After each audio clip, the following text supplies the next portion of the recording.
Alléluia.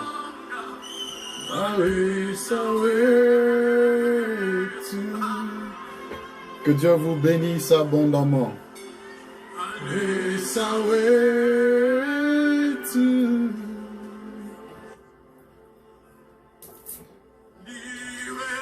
Ces temps, nous voulons les consacrer à Jésus, notre Seigneur.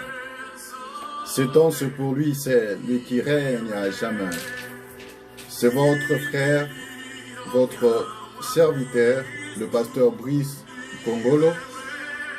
Je suis venu aujourd'hui partager quelque chose de très bon, quelque chose qui passait dans mon cœur durant tous ces jours.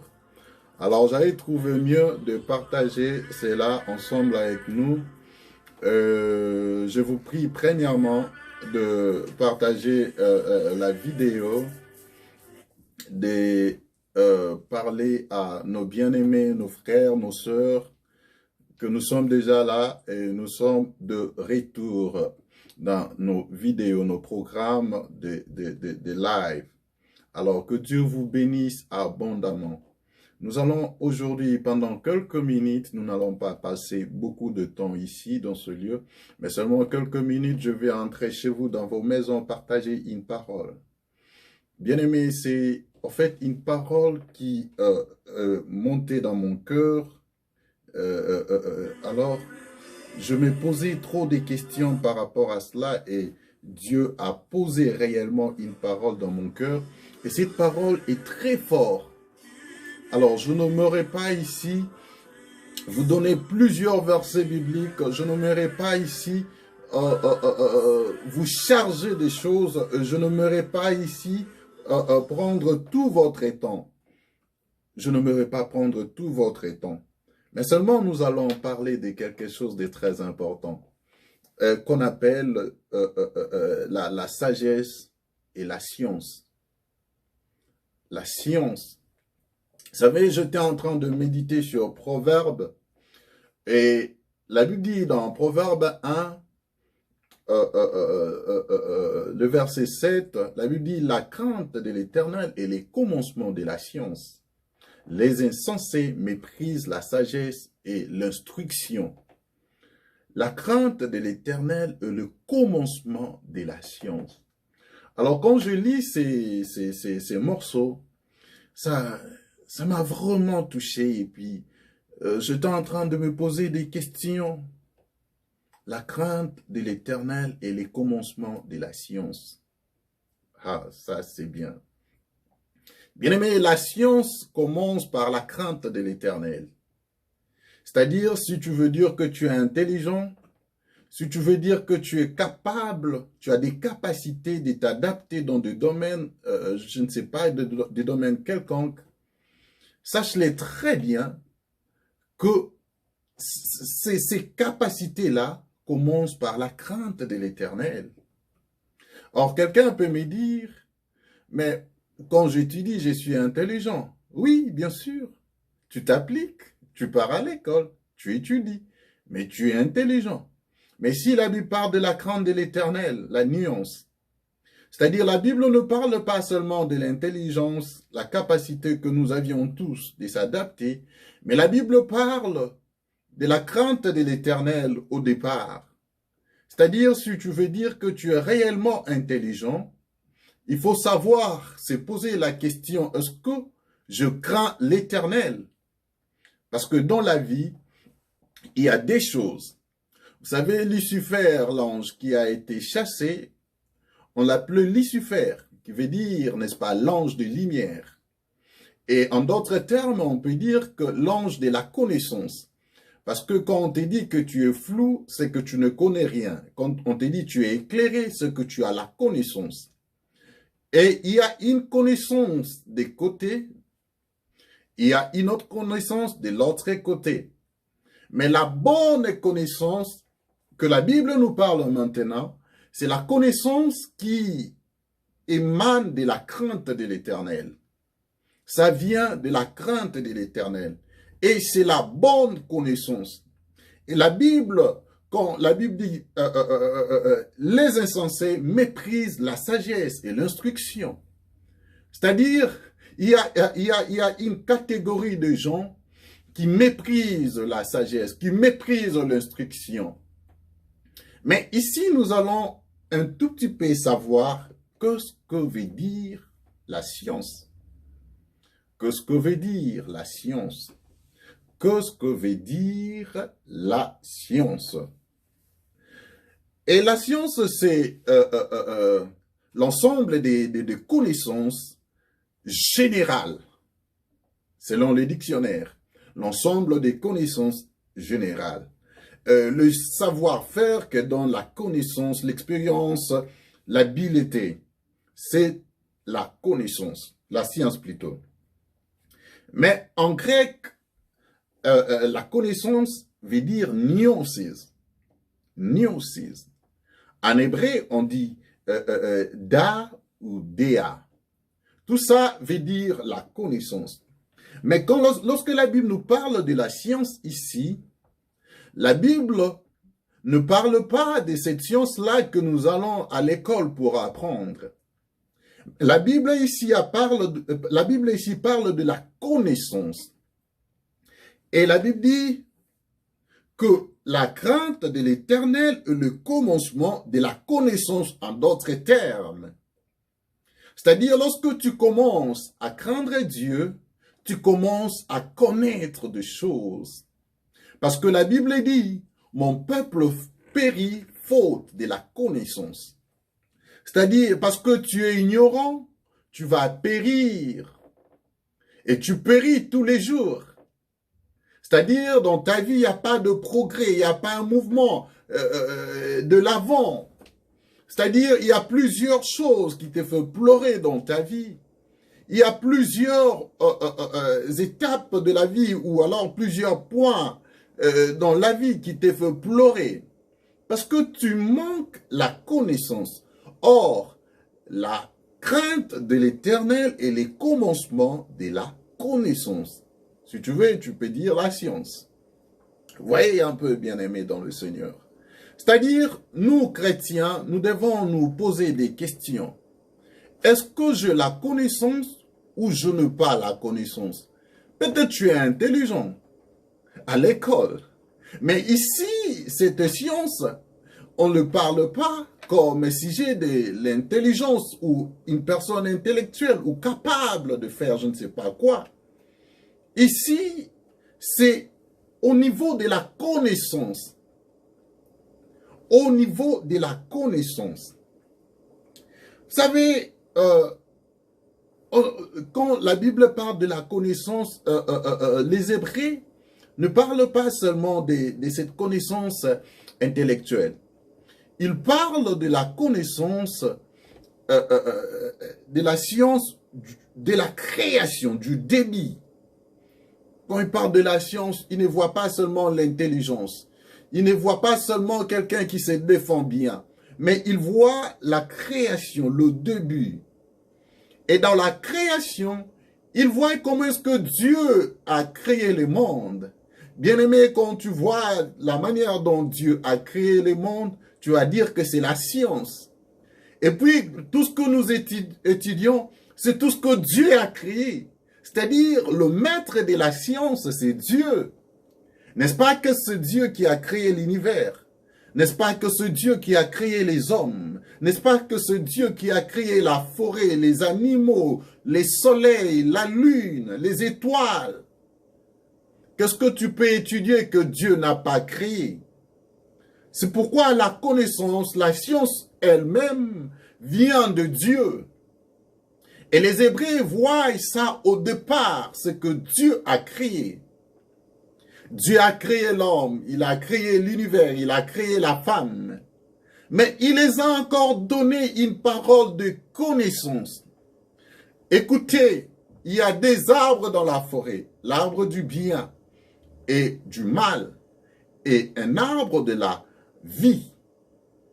Mais Dieu dit, ne touchez pas à cet arbre du bien et du mal. Bien-aimé, dans cet arbre du bien et du mal, était cachée la science, la connaissance.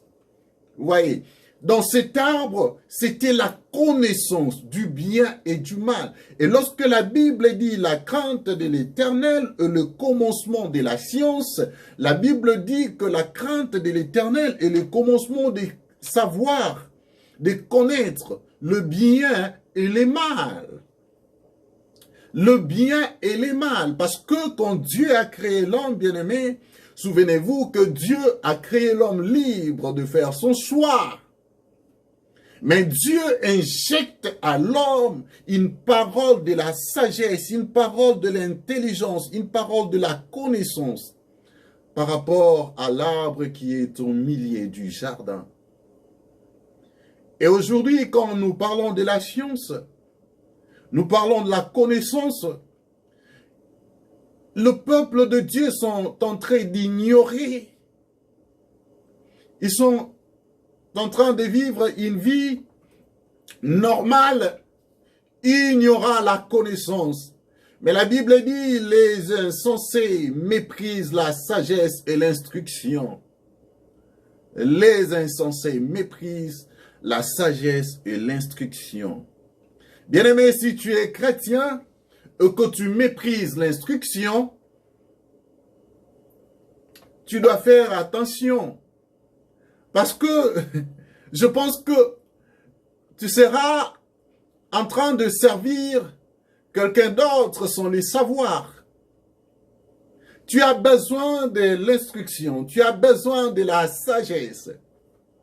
Vous savez, quand on parle de la science, quand on parle de la connaissance, c'est là, dans ce passage, la science est liée aussi à la sagesse.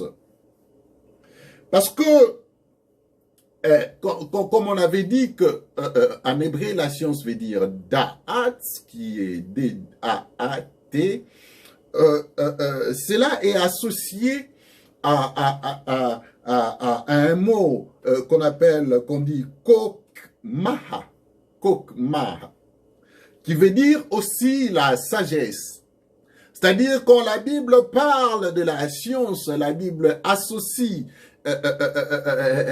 la sagesse aussi dans la science. La crainte de l'Éternel est le commencement de la science. C'est-à-dire il y a aussi la sagesse à l'intérieur. Il y a la sagesse à l'intérieur. Et aujourd'hui, je suis en train de vivre ce qui se passe dans le monde. Je suis en train d'observer, je suis en train de voir comment est-ce que les gens se comportent, comment est-ce que les gens vivent. Ça fait pleurer, bien-aimé, dans le Seigneur. Ça fait pleurer et ça fait très mal. De voir comment est-ce que le peuple sont perdus, de voir comment est-ce que le peuple sont mal orientés. Le peuple de Dieu vit dans l'ignorance. Le peuple de Dieu méprise la connaissance. Le peuple de Dieu veut vivre leur vie propre par rapport à ce qu'ils sachent. Bien-aimé, Dieu veut que nous retournions vers lui au travers de la connaissance. Aujourd'hui, tout autour de moi, je vois les gens en train de vivre une vie d'hypocrisie. Quelqu'un qui vit, qui n'est pas vrai. Une personne qui est double. Une personne qui te montre autre chose.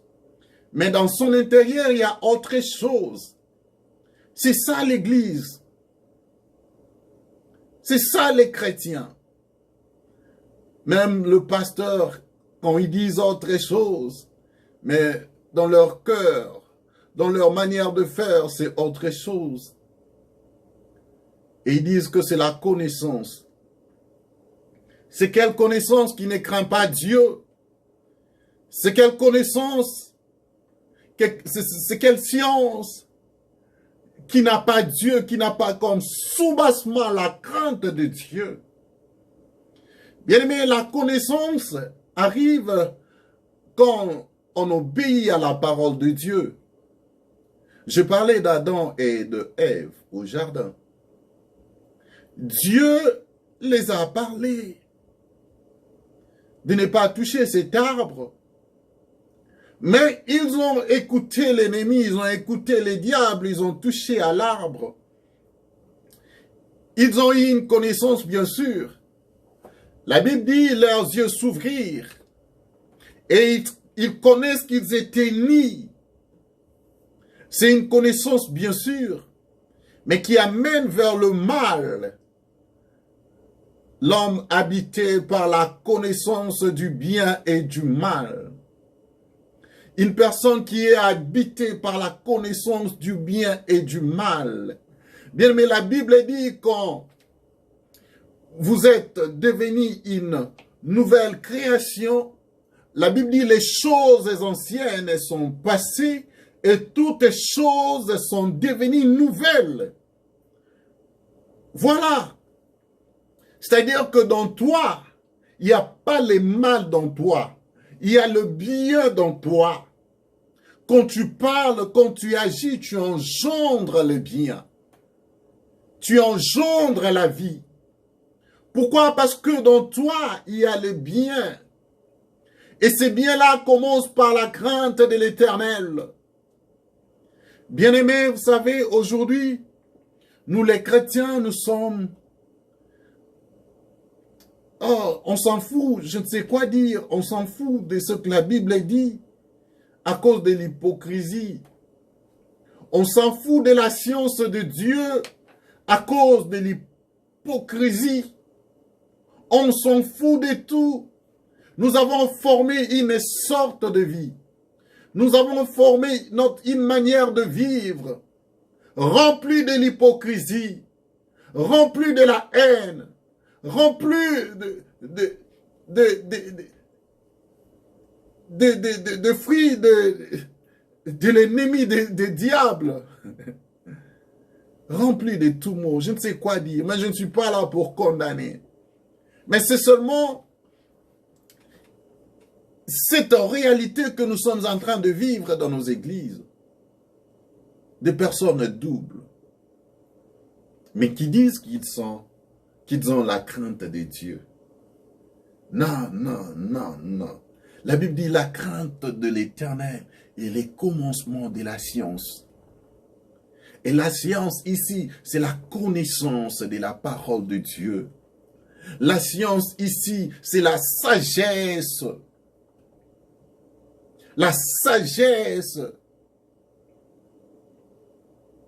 Cette capacité de bien appliquer ce que nous connaissons. Cette capacité de bien appliquer la parole de Dieu. Mais comment est-ce que nous sommes doubles? Bien-aimés, vous savez, dans ce même livre de l'Apocalypse, la Bible dit la sagesse crie dans le rue. Elle élève sa voix dans de places publiques. La sagesse crie dans le riz. Bien-aimé, c'est-à-dire que la sagesse est en train de crier partout là où tu es. La connaissance, la science est en train de crier partout là où tu es. Et tu es en train de vivre une très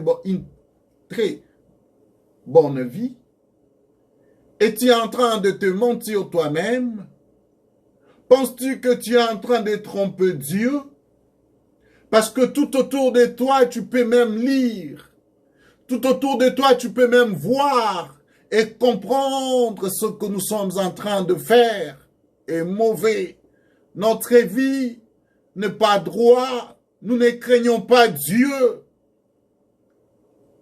Par rapport à nos actes, par rapport à ce qui arrive aux voisins, par rapport à ce que nous voyons, la sagesse est en train de crier tous les jours dans nos rues. Tous les jours dans nos rues.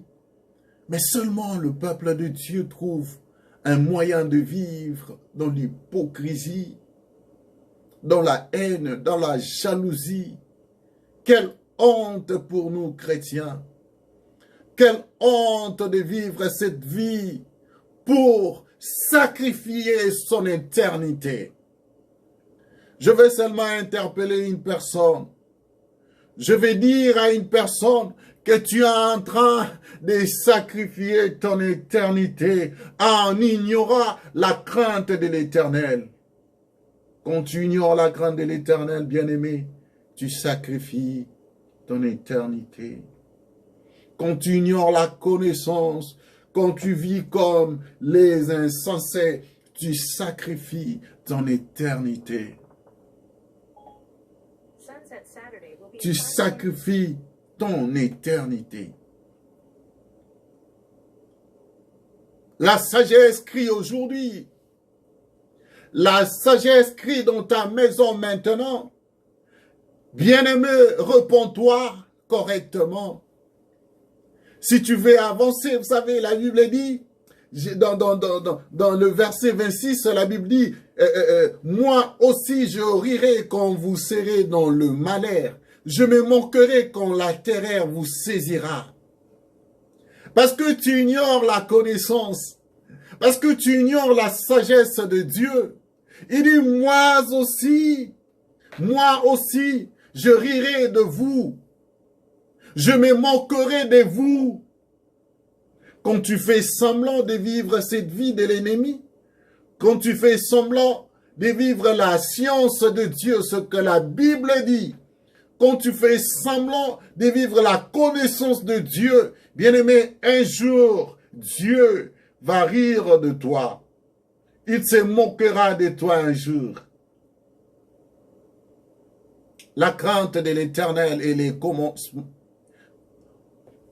commencement de la sagesse.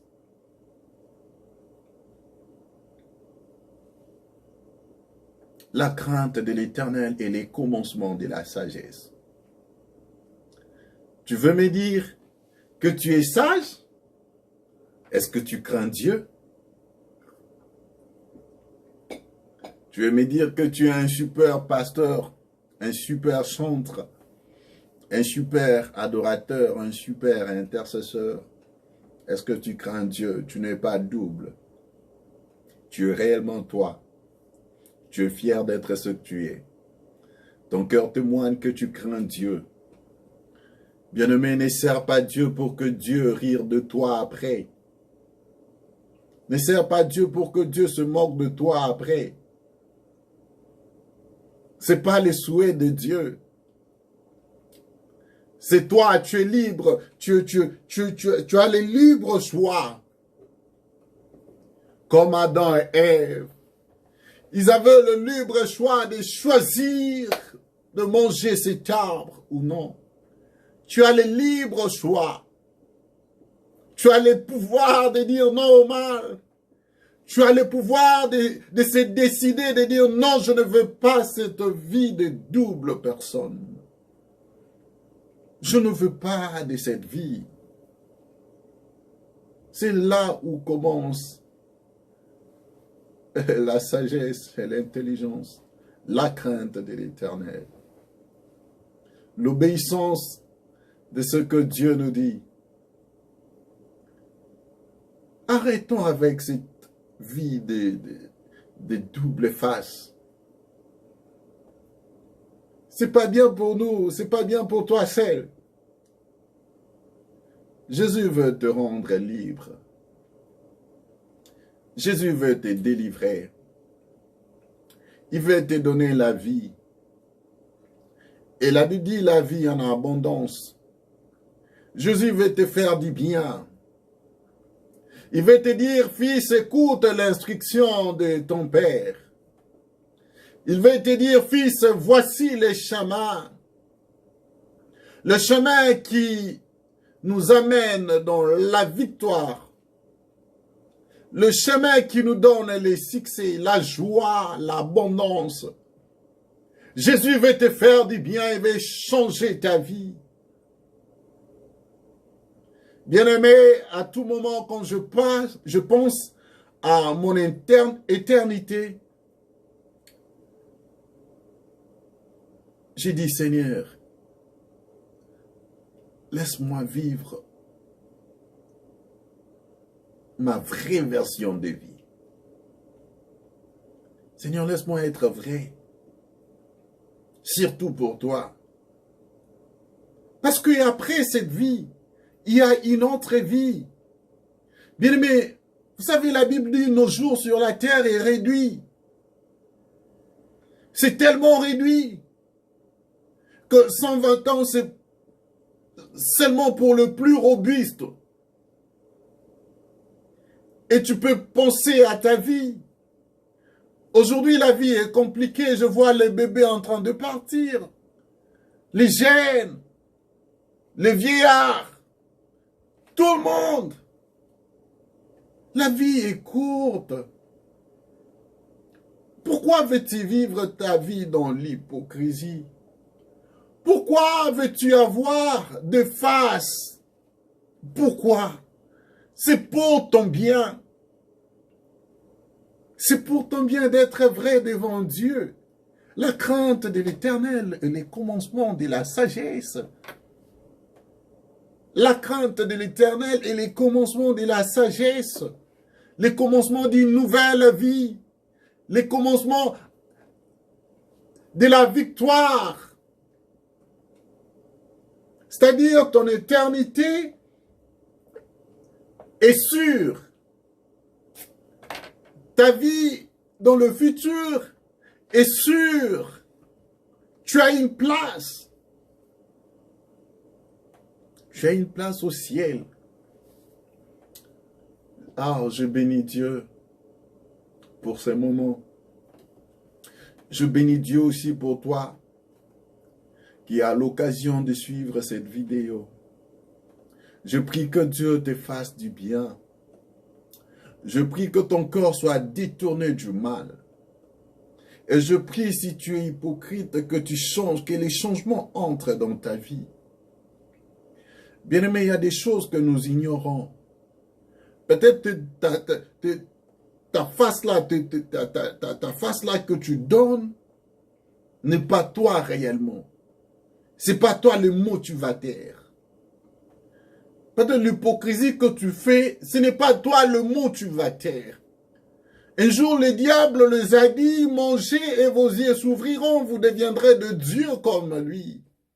Peut-être c'est la pensée qui est au-dedans de toi, qui n'est pas ta pensée, qui n'est pas la tienne, qui te pousse à être hypocrite. Peut-être ce sont des motivations tout autour de toi qui ne sont pas vraies, qui n'est pas la voix de Dieu, qui te pousse à être hypocrite. Bien-aimé, Dieu frappe à la porte de ton cœur. Change ta vie, tu ne perds rien. Décide. Lève-toi. Dis non à l'hypocrisie. Lève-toi, dis non à double face. Lève-toi, dis non à la vie de l'insensé, de gens qui méprisent la connaissance et la science. Dis non à cela, tu ne perdras rien. Tu ne perdras rien. J'aime vivre la vraie version de moi. Et j'aime craindre Dieu. J'aime ça, j'aime ça. Et si tu aimes ça, je t'encourage aussi. Mais mon souci, c'est que nous créons une armée de personnes fortes qui défendent la crainte de l'Éternel, qui défendent la science de Dieu. Une armée forte de personnes qui sont vraies. Des personnes qui ont décidé de vivre réellement la vie de Dieu pour leur éternité. Je prie que Dieu touche nos cœurs, surtout à ces temps de la fin, à ces temps du soir. Je prie que Dieu touche ton cœur. Vous savez, à ces moments, il y a plein de gens qui pleurent. Il y a plein de gens qui pleurent. Il y a plein de gens qui ont peur aussi. Il y a toujours une mauvaise nouvelle. Il y a toujours une mauvaise nouvelle quand tu tournes on your TV, ton TV, ton écran. Il y a une mauvaise nouvelle. Mais les personnes qui craignent Dieu n'ont pas peur de toutes ces nouvelles. Parce qu'ils savent très bien que leur éternité est préparée. Un jour, un homme dont la Bible disait la mort lui est un gain. Pour lui, la mort était bénéfique. Parce qu'il savait son éternité. Est-ce que tu connais ton éternité? Arrête de vivre cette vie des doubles faces. Reçois le Seigneur. Je vais prier avec toi. Seigneur, nous te disons merci pour ce temps. Merci pour ceux-là qui ont accepté d'écouter cette parole. Seigneur, qu'un changement, oh Dieu, entre dans leur vie. Qu'un changement entre dans leur vie. Qu'ils trouvent le bonheur en toi. Qu'ils trouvent la joie de te servir. Oh, qu'ils te représentent partout. Qu'ils soient réellement des ambassadeurs. Au nom de Jésus. Amen. Merci beaucoup pour votre présence, merci beaucoup et partagez la vidéo. Et si vous avez besoin de la prière, n'hésitez pas, écrivez-nous sur notre Messenger, la réponse de Dieu, Facebook Messenger. Écrivez-nous, nous allons prier pour vous. Et si vous avez besoin de nous contacter, passez toujours par Facebook Messenger, la réponse de Dieu, et notre Facebook page, c'est Brice Congolo. Et alors, nous allons vraiment discuter, nous allons partager la parole de Dieu. Il y a beaucoup de choses et des moments de prière, nous allons passer ensemble et nous vous bénissons au nom de Jésus. Soyez bénis. Merci beaucoup. Bye.